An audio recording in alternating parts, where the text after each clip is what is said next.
você vem acompanhando, o que você tem de percepção do mercado em termos de evolução, né? De uns anos para trás até hoje, o que você vê de evolução? Certo, certo. Cara, tem um tempinho já que eu estou nesse mercado aí, né? Tá quase, acho que 18 anos já, cara, que eu venho atuando no mercado de câmbio. Legal. E com certeza tem bastante coisa que a gente acompanha, que tem dado certo, mas que está evoluindo também, tá? Eu acho que nesse momento, Carlão, a palavra que está bem na moda, que o pessoal usa bastante, é disrupção. Sim.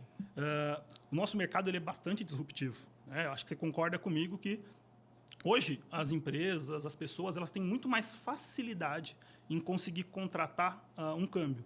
Seja através de um banco, seja através de uma corretora, seja através de um banco digital. Sim. As IPs hoje também está bem na moda, tem bastante IPs por aí. Então, eu acredito que a disrupção do nosso mercado tem sido uma evolução e um ponto interessante que vem acontecendo nos últimos anos. Tá? Sim. Isso é um dos pontos que eu acho interessante. Tem alguns outros pontos, tá? Se você me permite também, a questão dos limites que as corretoras têm para operar, por exemplo. Como eu já tenho um tempinho no mercado, eu lembro, e você consequentemente vai lembrar também, claro. As corretoras elas tinham um limite lá atrás de $50 mil para operar na posição própria, subiu para $100 mil, até pouco tempo atrás agora eram $300 mil, Sim. e hoje a gente está com um limite novo, né, atribuído pelo Bacen, de $500 mil ou seu equivalente em outra moeda. Sim. Né? Então, o que acontece? Você está dando uma autonomia maior para as corretoras, né? Nesse ponto, para ela poder operar na posição própria até 500 mil, sem eu precisar me preocupar como banco, tá? Em fazer onboarding de clientes, né? Em tratar a operação, que aí eu deixo a responsabilidade com vocês. Sim. Vou até aproveitar, você falou de um ponto interessante, né? Qual é a sua visão, né? Eu sei que às vezes a gente até confunde um pouco, vamos dizer assim, os papéis, né? Eu sou um profissional de compliance, às vezes tenho ali o meu papel muito voltado para a área comercial, até de explicar produto, de explicar processos, né? E você, do contraponto, é um profissional comercial que, por muitas e muitas vezes, também tem que fazer o papel contrário de conformidade, né? Verdade. Essa mudança do ponto que você destacou, né, do limite de posição própria, por exemplo, das corretoras, na sua percepção, tem a ver com uma tranquilidade um pouco maior do órgão regulador em relação às operações cambiais das corretoras? O que se deu aí essa questão dessa mudança de limite? Olha, interessante. Hoje as corretoras de câmbio, na minha opinião, elas têm muito mais know-how, muito mais cancha, né, como o pessoal Sim. diz, para tratar das operações de câmbio do que um banco, sabe? As corretoras, elas são o core delas é voltado para câmbio. Então, elas têm profissionais muito mais experientes, muitas vezes, do que eu tenho no banco. Né? Dentro do banco, nós temos outros setores, nós temos outros produtos para ofertar. Como eu sempre converso lá com o Ademir, meu diretor de câmbio, a corretora ela tem um know-how gigantesco. Então, isso passa uma tranquilidade para o regulador, né? Por quê? A corretora ela já vivencia aquilo de todas as naturezas na prática. Sim. Então, ela sabe as dores, ela sabe aonde atuar, o que olhar, como olhar. Então, eu acredito que o regulador tem percebido que o profissionalismo dessas corretoras as tornam pequenos bancos, entre aspas. Tá? E até por esse motivo, que eles, voltando à sua pergunta inicial, eles deram a liberdade para as corretoras abrirem contas diretamente lá fora. Exatamente. Elas vão acabar atuando como um mini banco. Sim. Então, tanto tem essa importância das corretoras no nosso mercado e a visibilidade do Banco Central de que as corretoras têm capacidade e muito conhecimento para atuar como um mini banco, que eles estão dando essa liberdade maior de limite e de abertura de conta no exterior para poder atuar como não só um fornecedor de serviços, mas como um executor de serviços também no exterior. Sim, e aquilo que você destacou, né? Hoje a especialidade da corretora é a operação cambial, né? Então ela é, entre aspas, monoproduto, ela não tem uma diversificação gigantesca de produto, né? O que torna a gente cada vez mais especialista no próprio produto, né? Então as suas diversas formas de realizar ele, né? Então, Concordo contigo, né? Hoje a gente, às vezes, a gente brinca muito, vamos virar um banco? Para quê? A gente já, de certa forma, a gente já tem uma robustez interessante. Então, nós temos auditorias externas, a gente tem a própria selo de conformidade da Abracan, que chancela ainda mais a questão da nossa operação.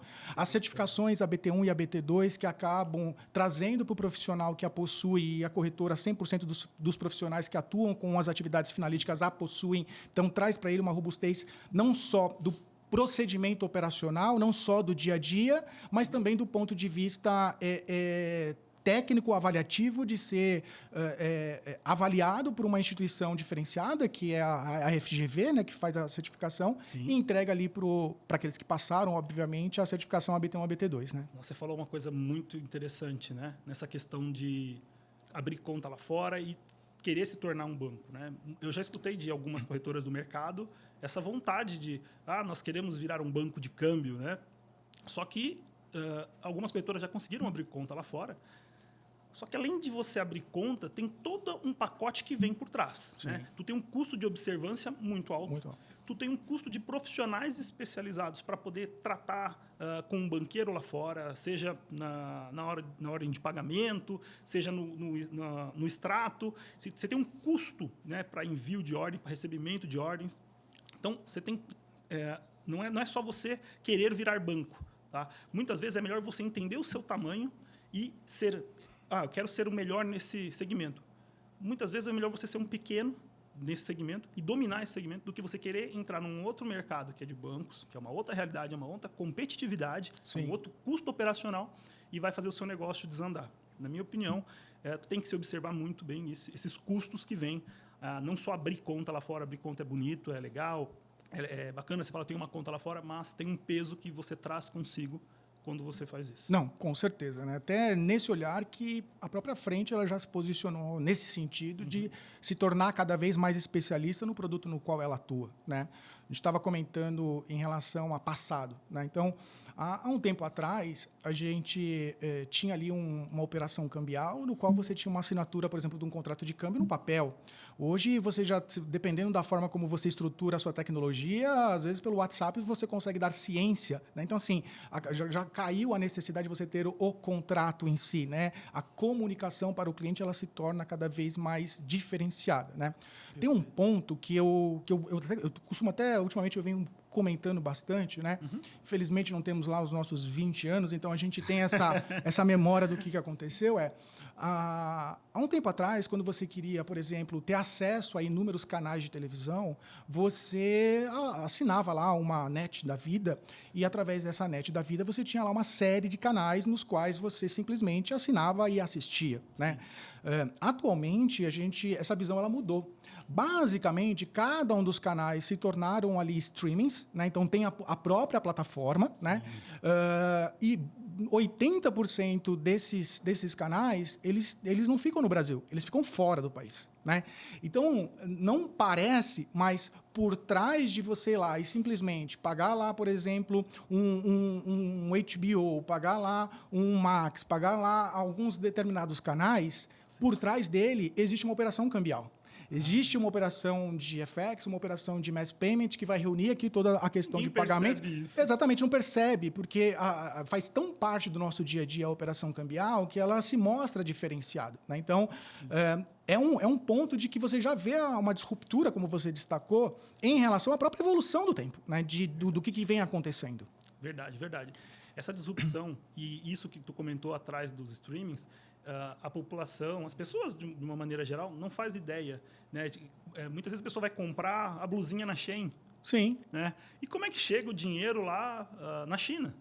Né? Atrás dessa blusinha que a pessoa comprou, qualquer objeto que a pessoa venha comprar na internet de um site chinês, por exemplo, que seja 10, 20, 30 dólares, o que tem por trás disso? Né? Então, o nosso papel está atrás disso. É uma corretora, é uma facilitadora, é um banco. Né? Então, tem todo um aparato que precisa ser feito para poder chegar esse dinheiro lá e, consequentemente, a pessoa receber aqui o produto no qual ela comprou.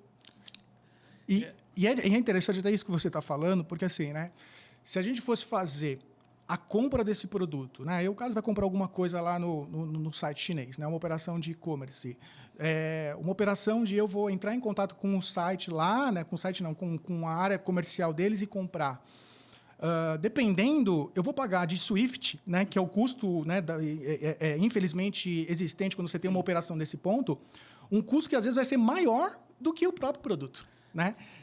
E quando você tem uma operação, né, através, por exemplo, de uma operação de FX, que é praticamente o que se utiliza nessas operações de e-commerce, como essas que você citou, o custo ele se torna muito mais barato para o próprio consumidor. Né? Verdade. Então, se diferencia bastante. Eu até queria deixar um ponto aqui destacado. Para você que não sabe o que é Swift, nada mais é do que um Pix, uma TED, só que internacional. Boa, gostei dessa. É porque às vezes a pessoa que está ouvindo, de repente, fala: o que é Swift? Swift Sim. é que vende carne? Não. No nosso mercado, não. É uma transferência internacional.